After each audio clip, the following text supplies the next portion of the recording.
ಆಂಗ್ಲೇಯರ ಅಟ್ಟಾಸಕ್ಕೆ ಭಾಷಿಕರ ಅಟ್ಟಾಸಕ್ಕೆ ಭಾಷಿಕರ ಅಟ್ಟಾಸಕ್ಕೆ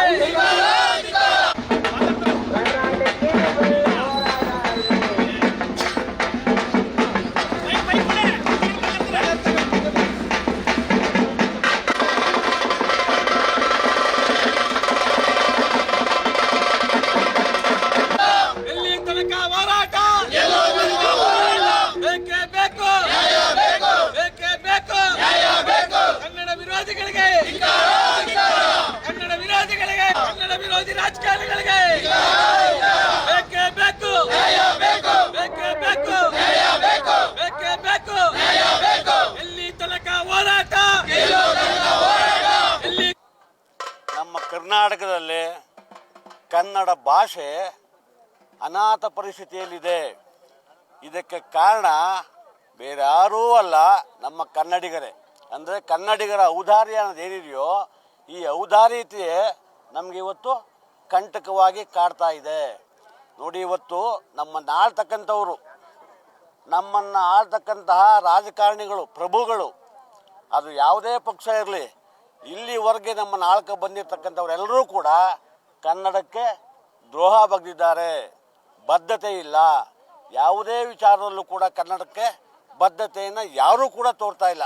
ಹಾಗಾಗಿ ಇವತ್ತು ವಿಧಾನಸೌಧದಲ್ಲಿ ಕನ್ನಡದ ಬಗ್ಗೆ ದನಿ ಎತ್ತಕ್ಕಂತಹ ಒಂದೇ ಒಂದು ಪ್ರಾಣಿ ಕೂಡ ಇಲ್ಲ. ಮನುಷ್ಯರಿರಲಿ, ಶಾಸಕರಿರಲಿ, ವಿಧಾನಸೌಧದಲ್ಲಿ ಕನ್ನಡದ ಬಗ್ಗೆ ದನಿ ಎತ್ತಕ್ಕಂಥವ್ರ ಯಾರೂ ಇಲ್ಲ. ಎಲ್ಲ ದನಿಗಳನ್ನು, ಕನ್ನಡದ ದನಿಗಳನ್ನು ಅಡಗಿಸಿರ್ತಕ್ಕಂಥವರು ನಮ್ಮ ರಾಜಕಾರಣಿಗಳು. ಇವತ್ತು ರಾಜಕಾರಣಿಗಳು ಬದ್ಧತೆಯನ್ನು ತೋರೋದಿಲ್ಲ. ತಮ್ಮ ಸ್ವಾರ್ಥಕ್ಕೋಸ್ಕರ ಕನ್ನಡವನ್ನು, ಕನ್ನಡ ಭಾಷೆಯನ್ನು, ಕನ್ನಡಿಗರನ್ನು ದುರುಪಯೋಗ ಮಾಡ್ಕೋತಾ ಇದ್ದಾರೆ. ಹಾಗಾಗಿ ನೋಡಿ, ಇವತ್ತು ನಮ್ಮ ಕನ್ನಡ ಅಭಿವೃದ್ಧಿ ಪ್ರಾಧಿಕಾರದ ಅಧ್ಯಕ್ಷರು ಪುರುಷೋತ್ತಮ ಬೆಳಿಮಲೆ ಅಂತೇಳಿ ಪ್ರೊಫೆಸರು, ಅವ್ರನ್ನ ಅಭಿವೃದ್ಧಿ ಪ್ರಾಧಿಕಾರದ ಅಧ್ಯಕ್ಷರನ್ನಾಗಿ ಮಾಡಿದ್ದಾರೆ. ಅವರು ಇಲ್ಲಿ ತನಕ ಎಲ್ಲಿದ್ದರು? ಕನ್ನಡದ ಬಗ್ಗೆ ಏನು ಹೋರಾಟ ಮಾಡಿದ್ದಾರೆ? ಕನ್ನಡದ ಬಗ್ಗೆ ಕಾಳಜಿಯನ್ನು ಇಟ್ಕೊಂಡಿದ್ದಾರೆ. ಅವರು ಕನ್ನಡದ ಬಗ್ಗೆ ಕಾಳಜಿಯನ್ನು ಇಟ್ಕೊಂಡಿರ್ತಕ್ಕಂಥ ಇವತ್ತು ಬೀದಿನಲ್ಲಿದ್ದಾರೆ. ಇವರೆಲ್ಲರೂ ಹೈಟೆಕ್ ಆಗಿ, ನಮ್ಮ ಪುರುಷೋತ್ತಮ ಬೆಳಿಮಲೆ ಇರ್ಬೋದು, ಇವತ್ತು ಯಾರು ಕನ್ನಡದ ಹೆಸರಿನಲ್ಲಿ ಅಧಿಕಾರವನ್ನು ಅನುಭವಿಸ್ತಾ ಇದ್ದಾರೋ ಅವರನ್ನು JNU ಯೂನಿವರ್ಸಿಟಿನಲ್ಲಿ ಪ್ರೊಫೆಸರ್ ಆಗಿದ್ರು. ಅವ್ರನ್ನ ತಗೊಬಂದು ಕನ್ನಡದ ಅಭಿವೃದ್ಧಿ ಪ್ರಾಧಿಕಾರದ ಅಧ್ಯಕ್ಷನಾಗಿ ಮಾಡಿದ್ದಾರೆ. ಅವ್ರು ಏನು ಮಾಡ್ತಾ ಇದ್ದಾರೆ? ಬರ್ತಾರೆ, ಒಂದು ಮೀಟಿಂಗ್ ಮಾಡ್ತಾರೆ, ಕಾಫಿ ಟೀ ಕುಡ್ಕೋತಾರೆ, ಮನೆಗೋಗ್ತಾರೆ. ಕನ್ನಡದ ಬಗ್ಗೆ ನಿಜವಾಗಿ ಕಾಳಜಿ ಇರ್ತಕ್ಕಂತಹ ಕನ್ನಡ ಹೋರಾಟಗಾರರನ್ನು ಅಂಥ ಸ್ಥಾನಕ್ಕೆ ತರಬೇಕು. ಯಾರು ಕೂಡ ಅದನ್ನು ಕೇಳ್ತಾ ಇಲ್ಲ, ತರ್ತಾ ಇಲ್ಲ. ಅವಿಷ್ಟು ಬಂದವ್ರನ್ನ ಕನ್ನಡ ಅಭಿವೃದ್ಧಿ ಪ್ರಾಧಿಕಾರಕ್ಕೆ ಅಧ್ಯಕ್ಷನಾಗಿ ನೇಮಿಸ್ತಾರೆ. ಇದು ಇಂಥ ದುರಂತ ನಮ್ಮಲ್ಲಿ. ಅವ್ರಿಗೇನು ಕಾಳಜಿ ಇದೆ ಕನ್ನಡದ ಬಗ್ಗೆ? ಲಕ್ಷಾಂತರ ರೂಪಾಯಿ ಸಂಬಳ ತಗೊಂಡು ವರ್ಷಾನ್ಗಟ್ಲೆ 30-40 ವರ್ಷ ಅವರು ಇದ್ದರು. ಅಂಥವ್ರನ್ನ ತಗೊಬಂದು ನಾವು ಕನ್ನಡ ಅಭಿವೃದ್ಧಿ ಪ್ರಾಧಿಕಾರಕ್ಕೆ ಅಧ್ಯಕ್ಷನಾಗಿ ಮಾಡ್ಕೋತೀವಿ. ಅವ್ರೇನು ಮಾಡ್ತಾರೆ? ಇಂಥದ್ದೇ ನಮ್ಮಲ್ಲಿ ಆಗ್ತಾ ಇರೋದು. ಹಾಗಾಗಿ ನೋಡಿ, ಇವತ್ತು ವಾಟಾಳ್ ನಾರಾಯಣ್ ಅಂತವ್ರು ಬೀದಿಲಿದ್ದಾರೆ. ಒಬ್ಬ ಕನ್ನಡ ಹೋರಾಟಗಾರರನ್ನ ನಾವು ವಿಧಾನಸಭೆಗೆ ಅಥವಾ ವಿಧಾನ ಪರಿಷತ್ಗೆ ಕಳ್ಸೋಕ್ಕಾಗ್ತಾ ಇಲ್ಲ. ನಾಮನಿರ್ದೇಶನ ಮಾಡಿ ಕಳಿಸ್ತಾ ಇರೋದಲ್ಲ ಯಾರನ್ನ? ಕನ್ನಡವನ್ನು, ಕನ್ನಡದ ಬಗ್ಗೆ ಕಾಳಜಿ ಇರಲ್ಲ. ಇವತ್ತೆಲ್ಲ ಒಂದೊಂದು ಸ್ಥಾನಕ್ಕೂ ಒಂದೊಂದು ರೇಟ್ ಫಿಕ್ಸ್ ಆಗಿಬಿಟ್ಟಿದೆ. ವಿಧಾನ ಪರಿಷತ್ MLC ಇರ್ಬೋದು, ವಿಧಾನ ಪರಿಷತ್ ಯಾವುದಕ್ಕೆ ಇರ್ಬೋದು. ಹಾಗಾಗಿ ಇವತ್ತು ಕೊಂಡ ಸ್ಥಾನಗಳೇ ಎಲ್ಲ. ಹಾಗಾಗಿ ಪ್ರಾಮಾಣಿಕವಾಗಿರ್ತಕ್ಕಂಥವ್ರಿಗೆ, ಪ್ರಾಮಾಣಿಕವಾಗಿ ಕನ್ನಡದ ಬಗ್ಗೆ ಹೋರಾಟ ಮಾಡ್ತಾ ಇರ್ತಕ್ಕಂಥವ್ರಿಗೆ ಯಾವ ಸ್ಥಾನಮಾನವೂ ಇಲ್ಲ. ನಾನು ಮೊದಲೇ ಹೇಳಿದಾಗೆ ಇವತ್ತು ಪುರುಷೋತ್ತಮ ಬೆಳಿಮಲೆ ಪ್ರೊಫೆಸರ್ ಏನಿದಾರೋ ಅವ್ರು ಏನು ಮಾಡಿದ್ದಾರೆ ಕನ್ನಡಕ್ಕೆ? ಅವ್ರನ್ನ ಕನ್ನಡ ಅಭಿವೃದ್ಧಿ ಪ್ರಾಧಿಕಾರಕ್ಕೆ ಅಧ್ಯಕ್ಷರಾಗಿ ಮಾಡಿದ್ದಾರೆ. ಅವ್ರು ಯಾವ ಅಭಿವೃದ್ಧಿಯನ್ನು ಮಾಡ್ತಾರೆ? ಸ್ವತಃ ಅವ್ರನ್ನ ಯಾರು ಮಾಡಿರ್ತಾರೋ, ಯಾರು ಅವ್ರನ್ನ ನೇಮಕಾತಿ ಮಾಡಿರ್ತಾರೋ ಅಂಥವ್ರ ಅಭಿವೃದ್ಧಿಯನ್ನು ಮತ್ತೆ ತಮ್ಮ ಸ್ವಂತ ಅಭಿವೃದ್ಧಿಯನ್ನು ಮಾಡ್ಕೋತಾರೆ. ಅವರಿಂದ ಕನ್ನಡ ಖಂಡಿತವಾಗಿ ಉದ್ಧಾರ ಆಗೋದಿಲ್ಲ. ಹಾಗಾಗಿ ನೋಡಿ, ಇವತ್ತು ನಮ್ಮ ರಾಜಶೇಖರ್ ಅವರಿದ್ದಾರೆ, ಈ ಸಂಘಟನೆಯನ್ನು ಮಾಡಿದ್ದಾರೆ, ಮತ್ತು ನಮ್ಮ DPK ಅವರಿದ್ದಾರೆ. ಇಂಥವರೆಲ್ಲ ಬೀದಿಲಿ ಕೂತ್ಕೊಂಡು ಕಿರ್ಚಾಡ್ಕೊಂಡು ನಾವುಗಳು ಕನ್ನಡ ನಾಮಫಲಕವನ್ನು ನಮ್ಮ ನಾಡಿನಲ್ಲಿ ನಾವು ಕನ್ನಡ ನಾಮ ಫಲಕವನ್ನು ಬರೆಯಿರಿ ಬರೆಯಿರಿ ಅಂತೇಳಿ ನಾವು ಕಿರ್ಚಾಡಬೇಕು. ಬಹುಶಃ ಕುವೆಂಪು ಅವರು ಹೇಳ್ತಾರೆ, ಒಂದು ಕಾಲದಲ್ಲಿ ಹೇಳಿದ್ದಾರೆ, ಕನ್ನಡಕ್ಕಾಗಿ ಕೈ ಎತ್ತಿ ನಿಮ್ಮ ಕೈ ಕಲ್ಪವೃಕ್ಷವಾಗುತ್ತದೆ ಅಂತ. ಇವತ್ತು ಕೈ ಎತ್ತಿದ್ರೆ ಕೈ ಕಲ್ಪವೃಕ್ಷ ಆಗಲ್ಲ, ಆ ಕೈಯನ್ನು ಮಡಗಿಸ್ತಾರೆ ಕೆಳಗಡೆಗೆ. ಅಂಥ ಪರಿಸ್ಥಿತಿಯಲ್ಲಿ ನಾವಿದ್ದೀವಿ. ಇವತ್ತು ಇಲ್ಲಿಂದ ಜಾಥಾ ಹೊರಡ್ತಾ ಇದೆ ನಮ್ಮ ರಾಜಶೇಖರ್ ನೇತೃತ್ವದಲ್ಲಿ. ಈ ಜಾಥಾ DC ಆಫೀಸ್ ತಲುಪೋದ್ರೊಳಗಡೆ ಯಾವ ಏನು ಬೇಕಾದ್ರೂ ಆಗ್ಬೋದು. ಹಾಗಾಗಿ ಕನ್ನಡಿಗರೇ ಇವತ್ತು ದ್ರೋಹ ಮಾಡ್ತಾ ಇರೋದು. ನನ್ನ ಪ್ರಕಾರ ಕನ್ನಡ ಇವತ್ತು ಉದ್ಧಾರ ಆಗ್ಬೇಕಂತ ಹೇಳಿದ್ರೆ ಕನ್ನಡಿಗರು ಜಾಗೃತರಾಗಬೇಕು. ನಾನು ಆಗಾಗ್ಗೆ ಹೇಳ್ತಾ ಇರ್ತೀನಿ, ಬೆರಳುಗಳಾಗಬಾರ್ದು, ನಾವು ಮುಷ್ಟಿ ಆಗಬೇಕು, ಒಗ್ಗಟ್ಟಾಗಬೇಕು. ಇವತ್ತು ನೋಡಿ ಎಷ್ಟೊಂದು ಕನ್ನಡ ಸಂಘ ಸಂಸ್ಥೆಗಳಿವೆ, ಇಷ್ಟು ಸಂಘಟನೆ ಮಾಡಿ ಇವ್ರು ಮಾಡ್ಬೇಕಾದ್ರೆ ಎಷ್ಟು ಕಷ್ಟ ಇದೆ. ಎಲ್ಲರೂ ರಾಜ್ಯಾಧ್ಯಕ್ಷರುಗಳೇ, ಪ್ರತಿಯೊಬ್ಬರು ರಾಜ್ಯಾಧ್ಯಕ್ಷರುಗಳೇ, ಯಾರೂ ಕೂಡ ಒಗ್ಗಟ್ಟಾಗಲ್ಲ. ಒಗ್ಗಟ್ಟಿಲ್ಲದೆ ನಾವು ಏನನ್ನೂ ಸಾಧಿಸೋಕ್ಕಾಗೋದಿಲ್ಲ. ಹಾಗಾಗಿ ಎಲ್ಲ ಸಂಘ ಸಂಸ್ಥೆಗಳು ಇಂಥದ್ದು, ಈಗ ನಮ್ಮ ರಾಜಶೇಖರ್ ಅವರು ಇಂಥದ್ದೊಂದು ಜಾಥಾ ಏರ್ಪಾಡು ಮಾಡಿದ್ದಾರೆ. ವಾಲಂಟಿಯರಾಗಿ ಬರಬೇಕು, ಸ್ವಯಂ ಜಾಗೃತರಾಗಿ ಬರಬೇಕು. ಇವತ್ತು ಮಾಡ್ತಾ ಇರೋ ಉದ್ದೇಶ ಇಷ್ಟೇ, ಕನ್ನಡಿಗರು ಜಾಗೃತರಾಗಬೇಕು. ನಮ್ಮ ಮನೆಗೆ ಬೆಂಕಿ ಬೀಳ್ತಾ ಇದೆ. ಒಂದು ಕಾಲದಲ್ಲಿ ನಮ್ಮ ಕೈಯಾರ ಕೀರ್ಣಿಯರ ಹೇಳ್ತಾ ಇದ್ರು, ಕನ್ನಡದ ಮನೆಗೆ ಬೆಂಕಿ ಬಿದ್ದಿದೆ, ಎಲ್ಲರೂ ಓಡೋಡಿ ಬನ್ನಿ, ಗುದ್ಲಿ ಹಾರೆ ಪಿಕಾಸಿ ಎಲ್ಲ ತಗೊಬನ್ನಿ ಅಂತ ಹೇಳೋರು. ಗಡಿನಾಡಿನ ಕಾದ್ರು ಅವರು ಕೊನೆಗೂ ಕೂಡ ಕಾಸರಗೋಡಲ್ಲಿದ್ದರು. ಕಾಸರಗೋಡನ್ನ ಕನ್ನಡಕ್ಕೆ ಸೇರಬೇಕು ಅಂತ ಅವರು ಸಾಯೋ ತನಕ ಹೋರಾಟ ಮಾಡಿದ್ರು. ಅವ್ರು ಸತ್ರು ಕೂಡ ಅದನ್ನು ನಮಗೆ ಸೇರ್ಸೋಕ್ಕಾಗಲಿಲ್ಲ. ಹಾಗಾಗಿ ಇದಕ್ಕೆಲ್ಲ ಮೂಲ ಕಾರಣ ಬದ್ಧತೆ ಇಲ್ಲ. ನಮ್ಮನ್ನು ಆಳ್ತಕ್ಕಂಥವ್ರಿಗೆ ಬದ್ಧತೆ ಇಲ್ಲ. ಅದು ಯಾವುದೇ ಪಕ್ಷ ಇರ್ಬೋದು, ನಾವು ಕನ್ನಡಿಗರು, ನಮಗೊಂದೇ ಪಕ್ಷ, ಕನ್ನಡವೇ ನಮ್ಮ ಪಕ್ಷ, ಕನ್ನಡವೇ ನಮ್ಮ ದೇವರು, ಕನ್ನಡವೇ ನಮ್ಮ ಭಾಷೆ, ಕನ್ನಡವೇ ನಮ್ಮ ಜಾತಿ. ಹಾಗಾಗಿ ಕನ್ನಡಕ್ಕೆ ನಾವೆಲ್ಲ ಒಂದುಗೂಡಬೇಕು. ಈಗಲಾದರೂ ಕೂಡ ನಾವು ಎಚ್ಚೆತ್ಕೊಂಡು ಕನ್ನಡದ ಬಗ್ಗೆ ನಾವು ಅಭಿಮಾನವನ್ನು ತೋರಿಸಿಲ್ಲ ಅಂತ ಹೇಳಿದ್ರೆ ಮುಂದೊಂದು ದಿನ ಕನ್ನಡಿಗರು ಅನಾಥರಾಗಿ ಕನ್ನಡ ಅಂತ ನಾವು ಕೂಗಿದ್ರೆ ನಮ್ಮ ಕತ್ತನ್ನ ಕುವೆಂಪು ಅವರು ಹೇಳ್ತಾರೆ, ಕನ್ನಡಕ್ಕಾಗಿ ಕುರಳೆತ್ತಿ ಪಾಂಚಜನ್ಯ ಆಗುತ್ತೆ ಅಂತ. ಪಾಂಚಜನ್ಯ ಆಗಲ್ಲ, ಕನ್ನಡಕ್ಕಾಗಿ ನಾವು ಕೂಗಿದ್ರೆ ನಮ್ಮ ಕುರಳನೆ ಹುಮ್ಮಿಬಿಡ್ತಾರೆ. ಅಂಥ ಪರಿಸ್ಥಿತಿಯಲ್ಲಿ ನಾವಿದ್ದೀವಿ. ಇವತ್ತು ಬೆಂಗಳೂರಲ್ಲಿ ನಿಮಗೆಲ್ಲ ಗೊತ್ತಿದೆ, ನಾವು ಮೈಸೂರು ಎಷ್ಟೋ ವಾಸಿ, ಆದರೂ ಕೂಡ ಇದೊಂದು ಜನ ಜಾಗೃತಿ. ಇಂಥ ಜಾಗೃತಿಗೆ ಪ್ರತಿಯೊಬ್ಬರು ಸಾವಿರ ಸಂಖ್ಯೆಯಲ್ಲಿ ಬರಬೇಕಾಯಿತು.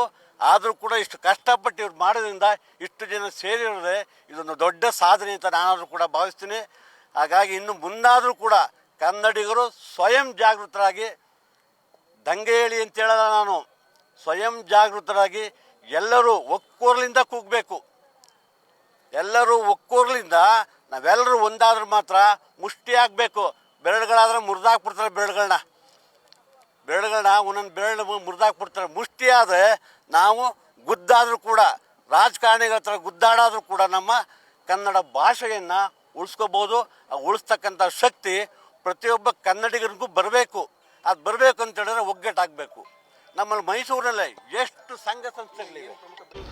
ಎಷ್ಟು ದಿನ ಈ ಒಂದು ದಬ್ಬಾಳಿಕೆ ನಮ್ಮ ಕನ್ನಡ ನಾಡಿನ ಮಕ್ಕಳ ಮೇಲೆ, ಎಷ್ಟು ದಿನ ಇನ್ನು ಈ ದಬ್ಬಾಳಿಕೆ ಎಲ್ಲಿವರೆಗೂ ನಾವು ಸಾಧಿಸಬಹುದು?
ಕನ್ನಡಿಗರ ಉದ್ಯೋಗ ಸಿಗ್ಲಿ ಅಂತ ಹೇಳಿ ಒಂದು ತಂಡ ಕಟ್ಕೊಂಡು ಅಲ್ಲ ಇವರು ಚೇತನ್ ಗೌಡ್ರನ್ನು ಬಂದಿದ್ದಾರೆ ಅಂತ ನೇತೃತ್ವ ಅಂದ್ರೆ ಬಹಳಷ್ಟು ವಿವಿಧ ಜಿಲ್ಲೆಗಳಲ್ಲಿ ಹೋರಾಟ ಮಾಡ್ಕೊಂಡು ಬರ್ತಾ ಇದ್ರು. ಅವರು ಕೂಡ ಅವರ ತಂಡ ಸಂಗ್ರೇಗೌಡರು, ರಾಷ್ಟ್ರೀಯ ಮಹಿಳಾ ವೇದಿಕೆ ಅಧ್ಯಕ್ಷರಾದ ಜಯಂತಿ ಗೌಡರು, ಅಹಿಂದ ಸಂಘಟನೆಯ AR ಸ್ವಾಮಿ ಅವರು ಹಾಗೂ ಹನುಮಂತಣ್ಣವರು, ಈ ರೀತಿ ಸಾಕಷ್ಟು ಹೋರಾಟಗಾರರು, ಅದೇ ರೀತಿ ಅಸವರು ಕೂಡ ಬಂದಿದ್ದಾರೆ. ಹಾಗೆ ಪುಷ್ಪಕ್ಕ ಅವರು ಬಂದಿದ್ದಾರೆ, ರೇಖಾ ಮೇಡಮ್ ಅವರು ಬಂದಿದ್ದಾರೆ, ಮೇಲ್ಕೋಟೆ ದೊಡ್ಡಸ್ವಾಮಿ ಗೌಡರು, ಸವಿತಕ್ಕ ಅವ್ರು ಹೇಳಿದೆ, ಪುಷ್ಪಕ್ಕ ಹಮ್ಮಿಕೊಂಡಿದ್ದಾರೆ. ಬಹಳ ವಿಶೇಷ ಹೋರಾಟ ಇದು. ಕನ್ನಡಿಗರ ಉದ್ಯೋಗ ಅಂದ್ರೆ ಎಲ್ರಿಗೂ ಬೇಕಿರೋ ಅಂತ ಕನ್ನಡ ನಾಡಿನ ಮಕ್ಕಳಿಗೆ ಉದ್ಯೋಗ ಸಿಗಲಿ ಅಂತ ಹೇಳಿ ಹೋರಾಟ ನಡೀತಾ ಇದೆ. ಇದಪ್ಪ ಇದು ನಿಧಾನಕ್ಕೆ ಕರ್ನಾಟಕ ರಾಜ್ಯ ಸರ್ಕಾರ ಆದೇಶ ಮಾಡಿರುವ ಹಾಗೆ 60% ಕಡ್ಡಾಯವಾಗಿ ನಾಮಫಲಕಗಳನ್ನು ಹಾಕಲೇಬೇಕು. ಮತ್ತು ನನ್ನ ನೆಲ ನನ್ನ ಉದ್ಯೋಗದ ಹಕ್ಕು ಅನ್ನೋ ಉದ್ದೇಶದಿಂದ ಕನ್ನಡಿಗರಿಗೆ ಉದ್ಯೋಗ ಸಿಗುವ ನಿಟ್ಟಿನಲ್ಲಿ, ಯಾಕಂದರೆ ಸಾಕಷ್ಟು ಕಾರ್ಖಾನೆಗಳು ಮತ್ತು ಬ್ಯಾಂಕ್ಗಳಲ್ಲಿ ಕನ್ನಡಿಗರಿಗೆ ಉದ್ಯೋಗ ಸಿಗ್ತಾ ಇಲ್ಲ, ಆ ನಿಟ್ಟಿನಲ್ಲಿ ಕನ್ನಡಿಗರಿಗೆ ಉದ್ಯೋಗ ಸಿಗಬೇಕು ಅನ್ನೋ ನಿಟ್ಟಿನಲ್ಲಿ ಪ್ರತಿ ಸರ್ಕಾರಿ ಕಚೇರಿಗಳಲ್ಲಿ ಕನ್ನಡವನ್ನು ಬಳಕೆಗೆ ತರಬೇಕು. ಇದು ನಮ್ಮ ಹಕ್ಕು, ನಮ್ಮ ಭಾಷೆ. ನಾವು ಕನ್ನಡಿಗರು ಪ್ರೀತಿ ಪ್ರಿಯರು, ಶಾಂತಿ ಪ್ರಿಯರು, ಆದರೆ ಕ್ರಾಂತಿ ಪ್ರಿಯರೂ ಸಹ ಹೌದು.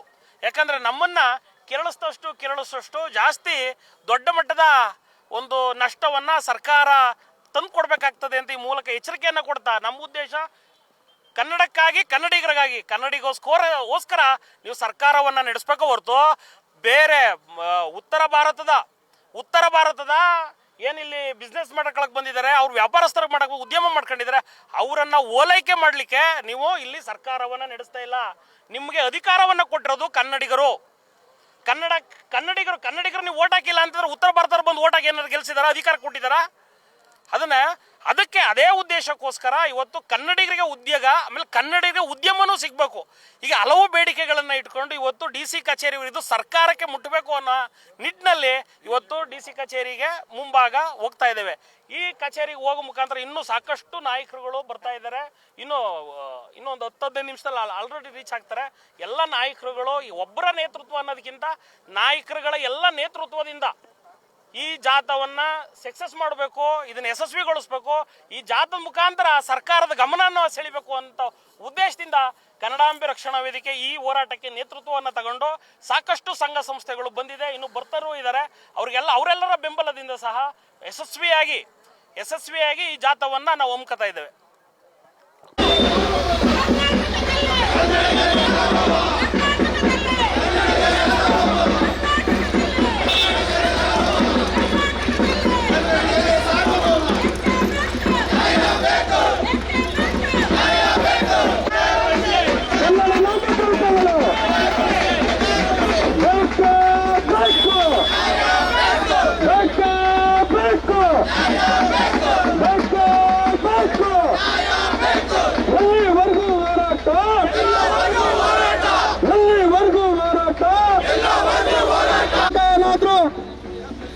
ಹಾಕಿಲ್ಲ ಅಂದ್ರೆ ತಾವೇನಾದ್ರೂ ಇಂಗ್ಲಿಷಲ್ಲಿ ಹಾಕಿದ್ದೆ ಆದ್ರೆ ಮೈಸೂರಲ್ಲಿ ಬರ್ತದೆ. ಸುಳ್ಳೆ ಮಾಲೀಕರು ತಾವೆಲ್ಲ ಎಚ್ಚೆತ್ಕೊಂಡು ಕನ್ನಡ ನೇಮಕಾತಿಗಳು ಬದಲಾವಣೆ ಮಾಡಬೇಕು.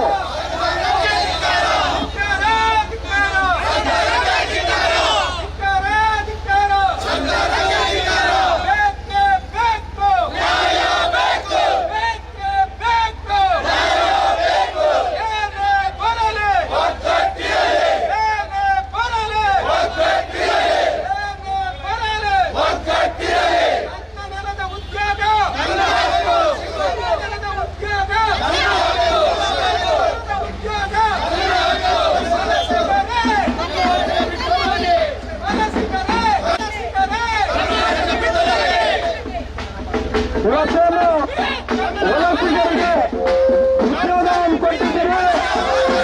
ತಾವೆಲ್ಲರೂ 80% ಕನ್ನಡಿಗರಿಗೆ ಉದ್ಯೋಗ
ಹೋರಾಟದ್ದು.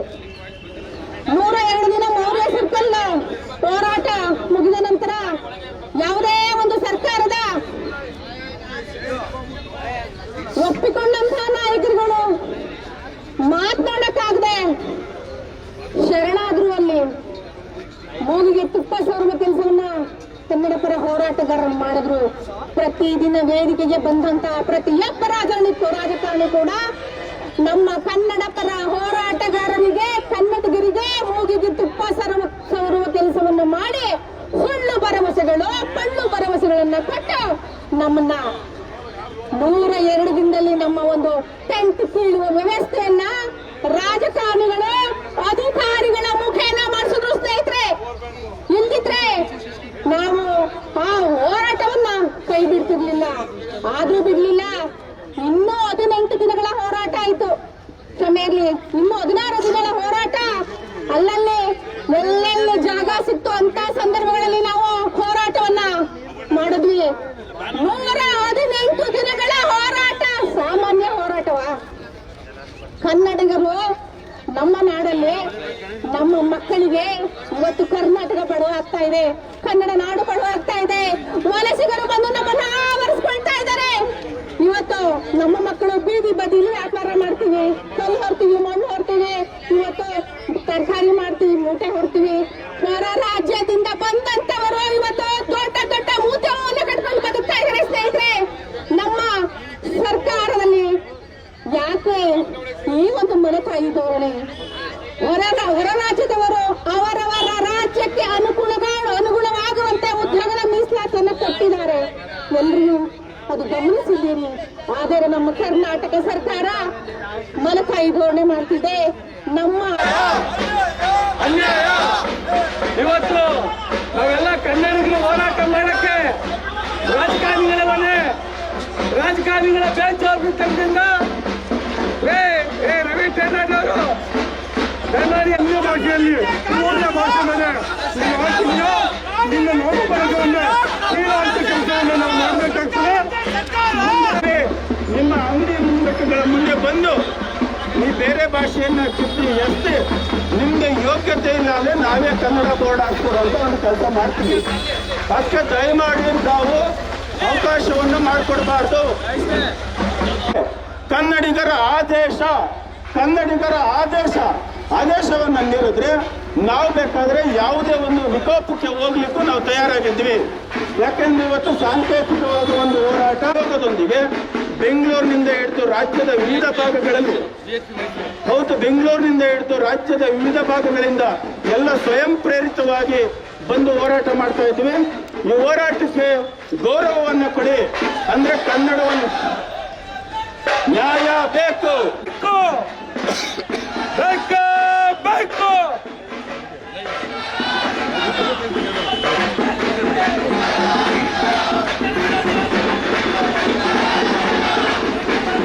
ಬನ್ನಿ ನಾಯಕರು, ನಾವು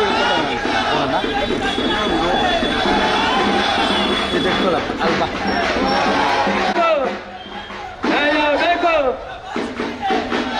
ಧಿಕ್ಕಾರ ಧಿಕ್ಕಾರ ಧಿಕ್ಕಾರ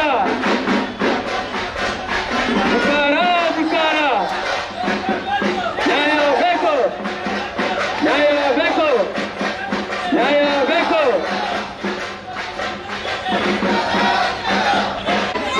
ನ್ಯಾಯ ಬೇಕು, ನ್ಯಾಯ ಬೇಕು, ನ್ಯಾಯ ಬೇಕು.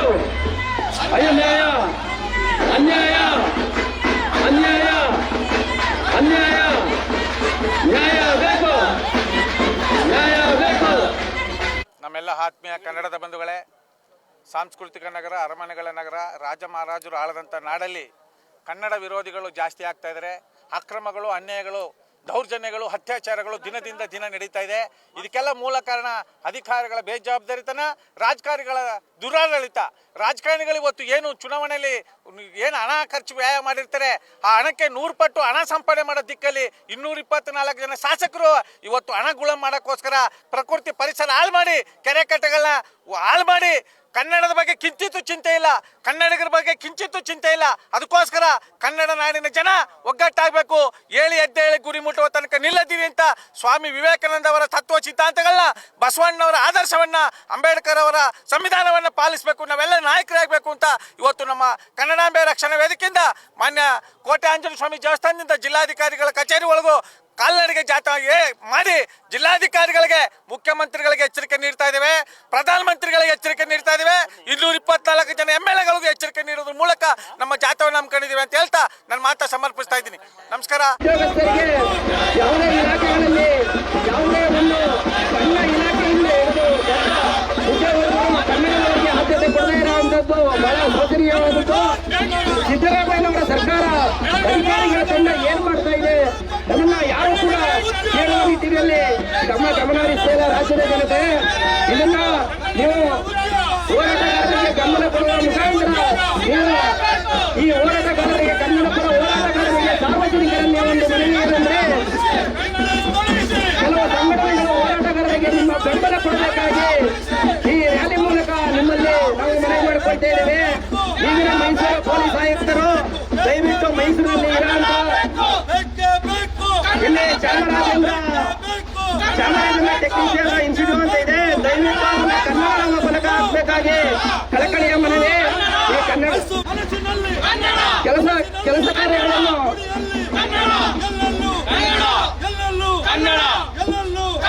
ನಮ್ಮ ಕರ್ನಾಟಕ ರಾಜ್ಯದಲ್ಲಿ ವಿದ್ಯಾಭ್ಯಾಸ ಮಾಡಿರುವ ಹಲವಾರು ಉದ್ಯೋಗಸ್ಥರಿದ್ದಾರೆ.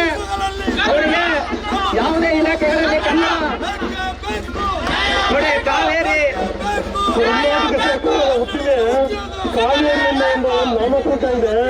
ಕರ್ನಾಟಕದಲ್ಲಿ ಸರ್ ಅಥವಾ ಇಂಗ್ಲೆಂಡ್ಗೆ ಮಾಡುವಂತ ಕೆಲಸವನ್ನ ನೀವು ಈ ಕೂಡಲೇ ಮಾಡಬೇಕಾಗ್ತದೆ. ಇಲ್ಲವಾದಲ್ಲಿ ಮುಂದಿನ ದಿನಗಳಲ್ಲಿ ನಾಮಫಲಕವನ್ನು ಕಿತ್ತಾಕುವಂತ ಕೆಲಸಗಳನ್ನು ನಾವು ಮಾಡಬೇಕಾಗ್ತದೆ.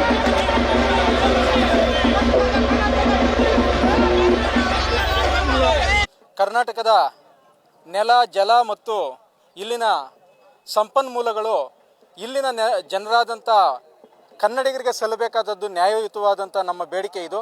ಹಾಗಾಗಿ ಕರ್ನಾಟಕದಲ್ಲಿ ಉತ್ಪತ್ತಿಯಾಗುವಂತಹ ಯಾವುದೇ ಉದ್ಯೋಗಗಳಿರ್ಬೋದು, ಉದ್ದಿಮೆಗಳಿರ್ಬೋದು, ಗುತ್ತಿಗೆಗಳಿರ್ಬೋದು ಕನ್ನಡಿಗರ ಕೈಯಲ್ಲಿರಬೇಕು. ಕನ್ನಡಿಗರು ಆ ಗುತ್ತಿಗೆಗಳನ್ನು, ಆ ಒಂದು ಕಾರ್ಖಾನೆಗಳನ್ನು, ಉದ್ಯಮಗಳನ್ನು ಮತ್ತು ಉದ್ಯೋಗಗಳನ್ನು ಪಡೆಯುವಲ್ಲಿ ಮುಂಚೂಣಿನಲ್ಲಿರಬೇಕು. ಆ ಕಾರಣದಿಂದ ನಾವು ಕನ್ನಡಿಗರ ಕೈಗೆ ಉದ್ಯೋಗಗಳು ದೊರಕಬೇಕು ಅಂತೇಳಿ ಕರ್ನಾಟಕದ ಉದ್ಯೋಗಗಳು ಕನ್ನಡಿಗರಿಗೆ ಸಿಗಲಿ ಎಂಬ ಆಶೋತ್ತರವನ್ನು ಇಟ್ಟುಕೊಂಡು ನನ್ನ ನೆಲದ ಉದ್ಯೋಗ ನನ್ನ ಹಕ್ಕು ಹೋರಾಟ ಸಮಿತಿ ಹಾಗೂ ಕನ್ನಡಾಂಬೆ ರಕ್ಷಣಾ ವೇದಿಕೆ ಜಂಟಿ ಸಂಯುಕ್ತಾಶ್ರಯದಲ್ಲಿ ಈ ದಿನ ಜಿಲ್ಲಾಧಿಕಾರಿಗಳಿಗೆ ನಾಮಫಲಕ ಅಭಿಯಾನ ಮತ್ತು 60% ಏನು ಸರ್ಕಾರದ ಆದೇಶ ಇದೆ ಅದರಂತೆ ನಾಮಫಲಕಗಳನ್ನು ಕನ್ನಡ ಭಾಷೆಯಲ್ಲಿ ಮತ್ತು ಆಂಗ್ಲ ಭಾಷೆಯಲ್ಲಿ 40% ಏನಿದೆ ಅದರ ಪ್ರಕಾರ ಅಳವಡಿಸಬೇಕು ಮೈಸೂರಿನಲ್ಲಿ ಅಂತ ಕೋರ್ಕೊಳ್ತಾ, ಹಾಗೂ ಮೈಸೂರು ಸುತ್ತಮುತ್ತಲೂ ಇರತಕ್ಕಂಥ ನಂಜನಗೂಡು ಕೈಗಾರಿಕಾ ಪ್ರದೇಶ, ಮೈಸೂರು ಕೈಗಾರಿಕಾ ಪ್ರದೇಶ, ರಾಜ್ಯದ ಎಲ್ಲ ಕೈಗಾರಿಕಾ ಪ್ರದೇಶಗಳಲ್ಲಿ ಕನ್ನಡಿಗರಿಗೆ, ಸ್ಥಳೀಯರಿಗೆ ಉದ್ಯೋಗಗಳನ್ನು 100% ಎ ದರ್ಜೆ, ಬಿ ದರ್ಜೆ, ಸಿ ಮತ್ತು ಡಿ ದರ್ಜೆ ನೌಕರಿಗಳನ್ನು ಕಾಯಂಗೊಳಿಸಬೇಕು ಅಂತ ಕೋರ್ಕೊಳ್ತಾ, ಹಾಗೂ ಮಾನ್ಯ ಮುಖ್ಯಮಂತ್ರಿಗಳು ಕರ್ನಾಟಕದ ಉದ್ಯೋಗಗಳನ್ನು ಕನ್ನಡಿಗರ ಮೀಸಲಿಡುವ ವಿಧೇಯಕವನ್ನು ಮಂಡನೆ ಮಾಡ್ತೀವಿ ಅಂತೇಳಿ ನಮಗೆ ಮೋಸ ಮಾಡಿದ್ದಾರೆ. ಮೈಸೂರಿನವರೇ ಆದಂಥ ಮಾನ್ಯ ಮುಖ್ಯಮಂತ್ರಿಗಳು ಕನ್ನಡಿಗರಿಗೆ ಮೋಸ ಮಾಡಿರೋದು ತರವಲ್ಲ. ಹಾಗಾಗಿ ಈ ಕೂಡಲೇ ಮುಂದಿನ ಅಧಿವೇಶನದಲ್ಲಿ ಕನ್ನಡಿಗರ ಉದ್ಯೋಗಕ್ಕಾಗಿ ವಿಧೇಯಕವನ್ನು ಮಂಡನೆ ಮಾಡಲಿ ಅಂತೇಳಿ ನಾವೆಲ್ಲರೂ ಆಗ್ರಹವನ್ನು ಮಾಡ್ತಾ ನನ್ನ 2 ಮಾತುಗಳನ್ನು ಮುಗಿಸ್ತೀನಿ. ಜೈ ಕನ್ನಡಾಂಬೆ. ಸಾಕಷ್ಟು ನೋವುಗಳನ್ನ ತಿಂದಿದ್ದಾರೆ. ಈಗ ನಾವು ಹೇಳ್ತಾ ಇದ್ದೇವೆ ನೋಡಿ, ಈಗಾಗಲೇ ಕುರ್ಲಾನ್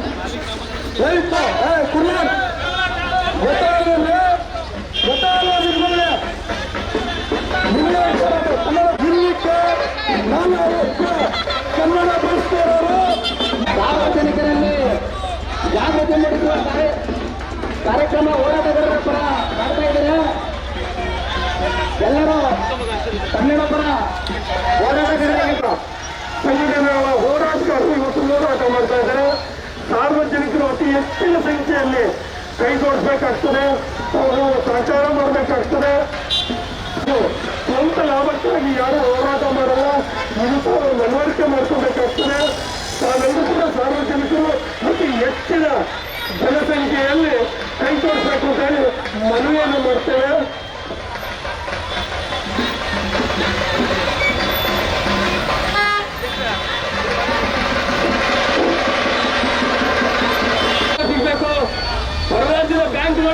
ಮೈಕ್ರೋ ಫೈನಾನ್ಸ್ಗಳು ಇವತ್ತು ಹಾವಳಿ ಆದ್ರಿಂದ ಕರ್ನಾಟಕದಲ್ಲಿರುವಂತಹ ಕನ್ನಡಿಗರಿಗೆ ಉದ್ಯೋಗ ಸಿಗಬೇಕು. ಹಾಗಾಗಿ ಈ ಒಂದು ಎಲ್ಲ ಸಂಘದ ಪರವಾಗಿ ನಾವು ಕೇಳ್ಕೊತಾ ಇದ್ದೇವೆ. ಕನ್ನಡ ಸಂಘದ ಪರವಾಗಿ ಹಾಗೂ ಕರ್ನಾಟಕ ರಾಜ್ಯ ಸಂಘಟನೆ ಪರವಾಗಿ ಹಾಗೂ ವಿವಿಧ ಸಂಘಟನೆಗಳ ಪರವಾಗಿ ಮೈಸೂರು ಗ್ರಾಮಾಂತರ ವಿಶ್ವ ಹಿಂದೂ ಪರಿಷತ್ತಿನ ಪರವಾಗಿ ಹೀಗೆ ಎಲ್ಲ ಸಂಘಟನೆಗಳಿಗೂ ಒಂದಾಗಿ ಕನ್ನಡದ ಎಲ್ಲ ಉದ್ಯೋಗ ಅವಕಾಶನೂ ಕೂಡ ಬ್ಯಾಂಕ್ಗಳಾಗಿರ್ಬೋದು, ಮೈಕ್ರೋ ಫೈನಾನ್ಸ್ಗಳಾಗಿರ್ಬೋದು, ಬೇರೆ ಬೇರೆ ರಾಜ್ಯದ ಹಾವಳಿಗಳಾಗ್ಬಿಟ್ಟಿದೆ. ನಮ್ಮ ಮಕ್ಕಳಿಗೆ ಬೇಕು, ನ್ಯಾಯ ಬೇಕು, ನ್ಯಾಯ ಬೇಕು.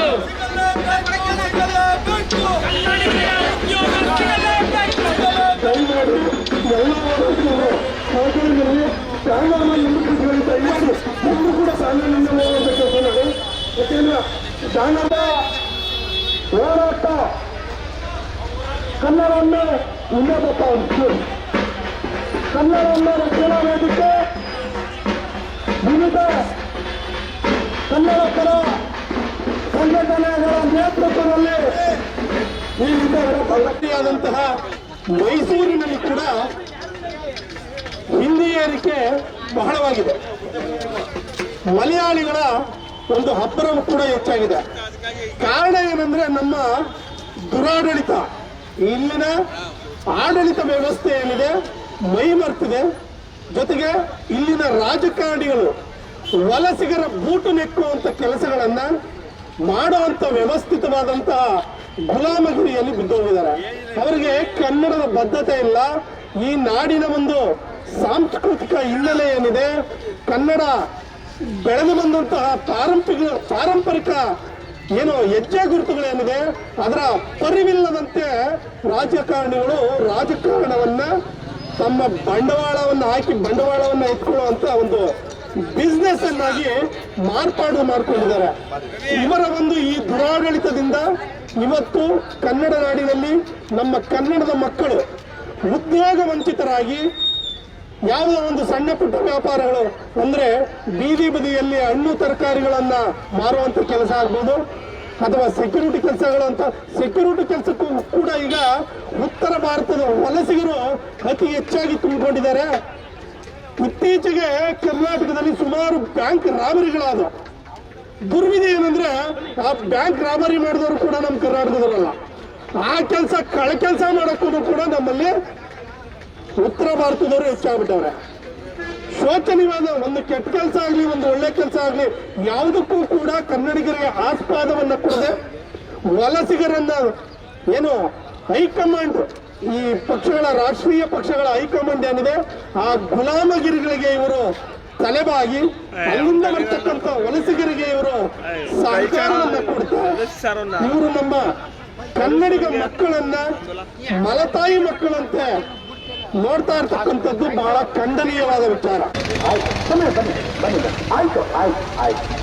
ಈಗ ಅಂಚೆ ಕಚೇರಿ ಕೇಂದ್ರ ಸರ್ಕಾರದಾದ್ರೂ ಕೂಡ ಕರ್ನಾಟಕ ನಾಡಲ್ಲಿ ಕನ್ನಡ ಉಳಿಸೋದು ಬೆಳೆಸೋದು ಭಾರತೀಯ ಅಂಚೆ ಕಚೇರಿಯ ಕರ್ತವ್ಯ ಕೂಡ. ದಯವಿಟ್ಟು ಅಂಚೆ ಕಚೇರಿಯವರು ತಾವು ಅರ್ಥ ಮಾಡಿಕೊಂಡು ಬೇಕೇ ಬೇಕು, ಬೇಕೇ ಬೇಕು.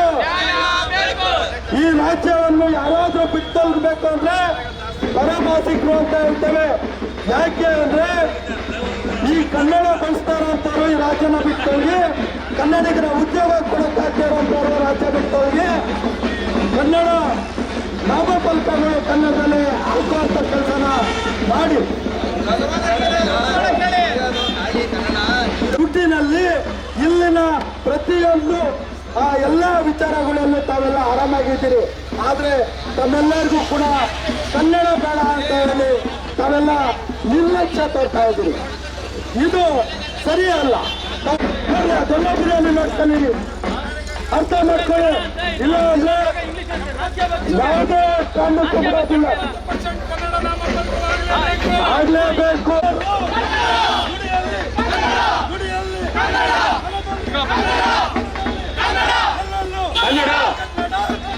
ಕನ್ನಡ ಕನ್ನಡ ಕನ್ನಡ ಕನ್ನಡ ಕನ್ನಡ ಬೇಕು, ನ್ಯಾಯ ಬೇಕು,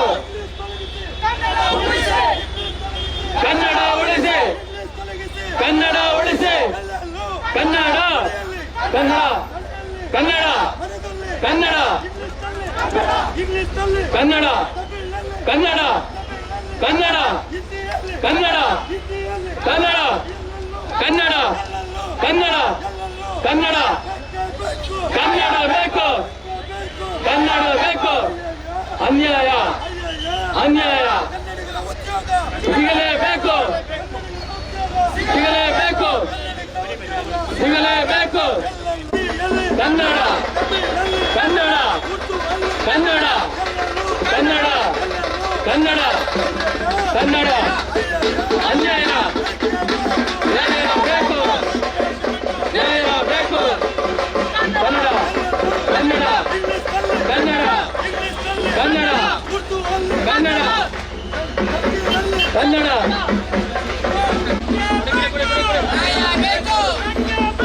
ಎಲ್ಲ ಕನ್ನಡ ಅಭಿಮಾನಿಗಳಿಗೆ ಈ ಒಂದು ಮುಷ್ಕರದ ಉದ್ದೇಶ ಇಷ್ಟೇ, ಕನ್ನಡದ ಮಕ್ಕಳಿಗೆ ಉದ್ಯೋಗ ಕೊಡಿ ಅಂತ. ಉದಾಹರಣೆಗೆ ಪೊಲೀಸ್ ಇಲಾಖೆಯಲ್ಲಿ, ನಮ್ಮ ಪೊಲೀಸ್ ಇಲಾಖೆಯಲ್ಲಿ, ಹೆಮ್ಮೆಯ ಪೊಲೀಸ್ ಇಲಾಖೆಯಲ್ಲಿ ಇವತ್ತು ಹೋಮ್ ಗಾರ್ಡ್ಗಳಿಗೆ, ಕನ್ನಡದ ಹುಡುಗರಿಗೆ, ಹೆಣ್ಮಕ್ಳಿಗೆ ಕೆಲಸ ಕೊಡಬೇಕು.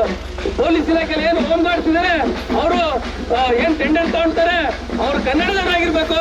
ಹಾಗಾಗಿ ದಯವಿಟ್ಟು ಪೊಲೀಸರಿಂದ ಹಿಡಿದು ಎಲ್ಲ ಒಂದು ಅಧಿಕಾರಿ ವರ್ಗದಲ್ಲೂ ಕೂಡ ಕನ್ನಡ ಹಾಗೂ ಕನ್ನಡ ಮಕ್ಕಳಿಗೆ ಉದ್ಯೋಗ ಕನ್ನಡ ಉಳಿಸಿ ಅನ್ಯಾಯ ಕನ್ನಡ ಕನ್ನಡ ನಾಮಫಲಕಗಳಲ್ಲಿ ಕನ್ನಡ ನಾಮಫಲಕಗಳಲ್ಲಿ ಕನ್ನಡ ಕನ್ನಡಿಗರ ಉದ್ಯೋಗ ಕನ್ನಡ ಕನ್ನಡಿಗರ ಉದ್ಯೋಗ ಇವತ್ತು ನಿರಂತರವಾಗಿ ಧ್ವನಿ ಎತ್ತಿ ಕನ್ನಡ ಉಳಿಬೇಕು ಅಂತ ಅದೇ ರೀತಿ ಇವತ್ತು ಸಾಕಷ್ಟು ಹಿರಿಯ ಹೋರಾಟಗಾರರು, ಸಾಕಷ್ಟು ಮಹನೀಯರು, ಎಲ್ಲ ಜಿಲ್ಲೆಗಳ ಹೋರಾಟಗಾರರು, ಮಹಿಳಾ ಹೋರಾಟಗಾರರು, ಸಾಕಷ್ಟು ಯೋಗ್ಯರು, ಈ ನಾಲಾಯಕರು ಈ ಕನ್ನಡನ ಬೆಳೆಗಣಿಸಿ ಈ ಬೇರೆ ರಾಜ್ಯದಿಂದ ಈ ದೇಶದ ರಾಜ್ಯಗಳು 31 ರಾಜ್ಯಗಳಿದ್ರು ಕೂಡ ಇವತ್ತು ಇದು ವಿಶೇಷವಾಗಿ ಕರ್ನಾಟಕ ರಾಜ್ಯ ಮಾತ್ರ ಉದ್ಯೋಗದಾರಿ ಮಾಡಿ ಅಂದ್ರೆ ಯಾರಿದು ಯಾರಿದು ಕನ್ನಡ ಕನ್ನಡಲ್ಲಿ ಬೇಕು ಬೇಕು ಬೇಕು ಬೇಕು ಕನ್ನಡ ಬೇಕು ಬೇಕು. ಹಾ, 1 ತಿಂಗಳು ಗಡುವು ಕೊಡ್ತೀನಿ. ಮೊದಲು ಕನ್ನಡ ನೀನು ಹಿಂದಿ ಇಂಗ್ಲಿಷಲ್ಲಿ ಹಾಕಕ್ಕಲ್ಲ ಬೋರ್ಡು, ಇಲ್ಲಾಂದ್ರೆ ಮಹಾರಾಷ್ಟ್ರಕ್ಕೋ ಉತ್ತರ ಪ್ರದೇಶಕ್ಕೋ ಹೋಯ್ತಾರ ನೀನು. ಇಲ್ಲಿ ಕನ್ನಡದಲ್ಲಿ ಅದರಲ್ಲಿ ಮೈಸೂರಲ್ಲಿ ಅಂತಂದ್ರೆ ಕನ್ನಡಕ್ಕೆ ಮೊದಲನೇ ಆದ್ಯತೆ ಕೊಡಬೇಕು.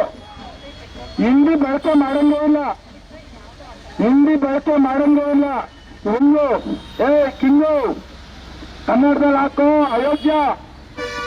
ಕನ್ನಡ ಎಲ್ಲೋ ಯಾರಿದು ಮಾದೇಶ್ ಟೈರ್ ಹೌಸ್ ಎಲ್ಲಿದ್ಯಪ್ಪ?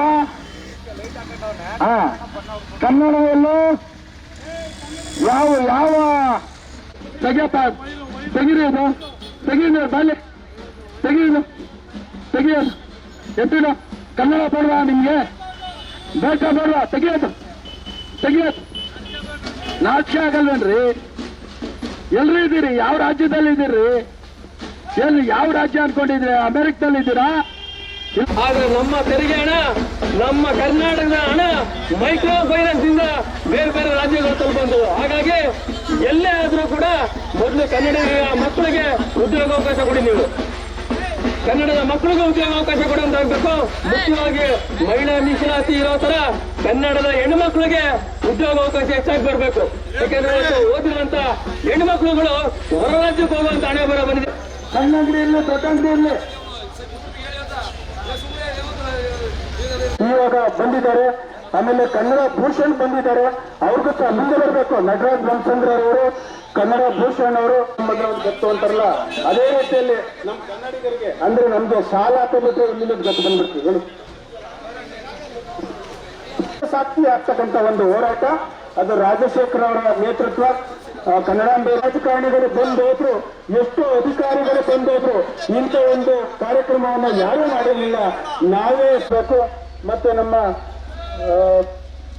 ಭೂಷಣ್ ಅವರು ಬಂದಿದ್ದಾರೆ, ಶಂಕರೇಗೌಡರು ಬಂದಿದ್ದಾರೆ, ಮೀಸೆ ಸತೀಶ್ ಅವರು ಬಂದಿದ್ದಾರೆ, ಚೇತನ್ ಗೌಡ ಬಂದಿದ್ದಾರೆ, ಮೇಲ್ಕೋಟೆ ಬೆಟ್ಸ್ವಾಮಿಗೌಡ, ನಾನೇನು ಹೇಳಕ್ ಹೋಗಲ್ಲ ನನ್ನ ಹೆಸರ ಅಂತ ಇರಲಿ ನಿಮಗೆ. ಶಿವಕುಮಾರ್ ನಾಯ್ಕ ಬಂದಿದ್ದಾರೆ. ಸಿಸಿ ಕಚೇರಿಯ ಸಭಾಂಗಣಕ್ಕೆ ಕೂರಿಸಬೇಕು ಅಂತ ವಿನಂತಿಯನ್ನು ಮಾಡ್ಕೊಳ್ತೀವಿ. ಸಭಾಂಗಣ ಇದೆ, ಸಭಾಂಗಣ ಬಳಕೆ ಮಾಡ್ಕೊಳ್ಳೋಣ ಸರ್.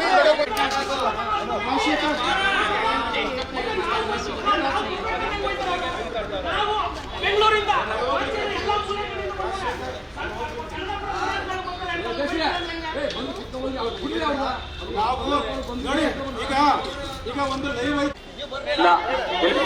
ನಾನು ಮಾತಾಡ್ತೀನಿ.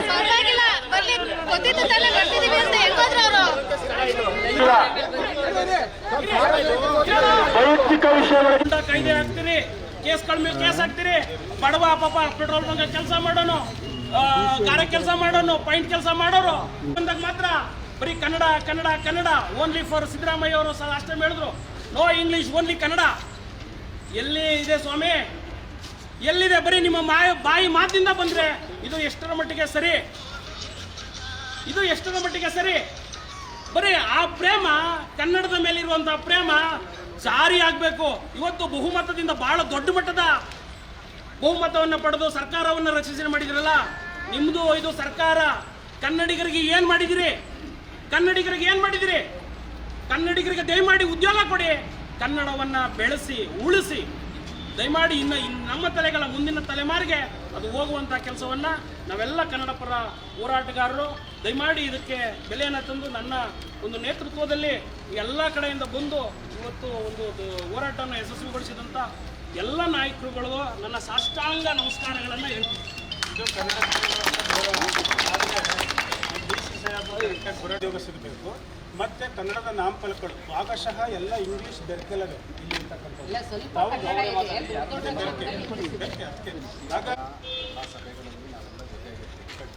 ನಾವು ಏನು ಅಧಿಕಾರಿಗಳು ಅಂತ ತಕ್ಷಣ ನಾವು ನಿಮ್ಮಿಂದ ಹೊರತಾಗೇನೂ ಇಲ್ಲ, ನಾವು ಕನ್ನಡ ಪರವಾಗೇ ಇದ್ದೀವಿ.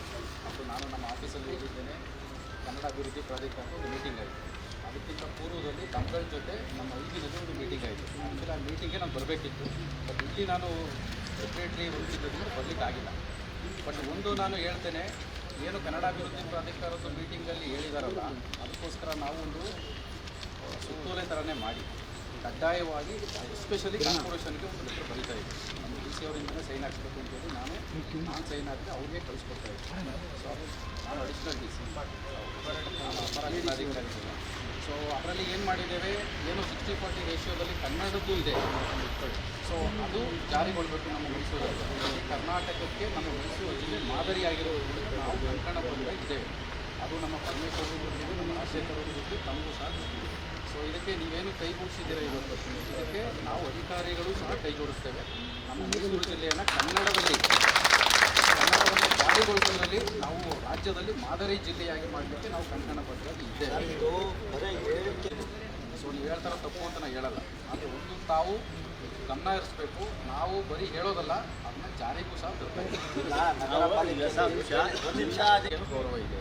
ನೀವೆಲ್ಲ ಮಾಡ್ತಾ ಇರೋದು ಒಂದು ಸದುದ್ದೇಶ ಇದೆ. ಕನ್ನಡವನ್ನು ಉಳಿಸ್ಬೇಕು ಅನ್ನೋದೇನಿದೆಯಲ್ಲ, ಇದಕ್ಕಿಂತ ದೊಡ್ಡ ಉದಾತ್ತವಾದ ಯೋಚನೆ ಇನ್ಯಾವುದೂ ಇರಲಿಕ್ಕಿಲ್ಲ. ಸೊ ಈ ಹೋರಾಟಕ್ಕೆ ನಾವು ಸಹ ಬೆಂಬಲ ಕೊಡ್ತೇವೆ. ನೀವೇನು ಹೇಳಿದ್ದೀರಲ್ಲಪ್ಪ, ಇದನ್ನು ನಾವು ಕಾರ್ಯಗತಗೊಳಿಸ್ಬೇಕು. ನೀವು ಮಾಡಿಲ್ಲ ಅಂದರೆ ಒಂದು ತಿಂಗಳ ನಂತರ ನಾವೇ ಕಾನೂನು ರೀತಿ ಕ್ರಮ ಕೈ ಇವೆಲ್ಲ ನೀವು ನೋಡಿ, ಇವೆಲ್ಲ ಬೇಡ. ಅಲ್ಲ ಸರ್, ಕೇಳಿ ಪೈಲಿ ನಾವು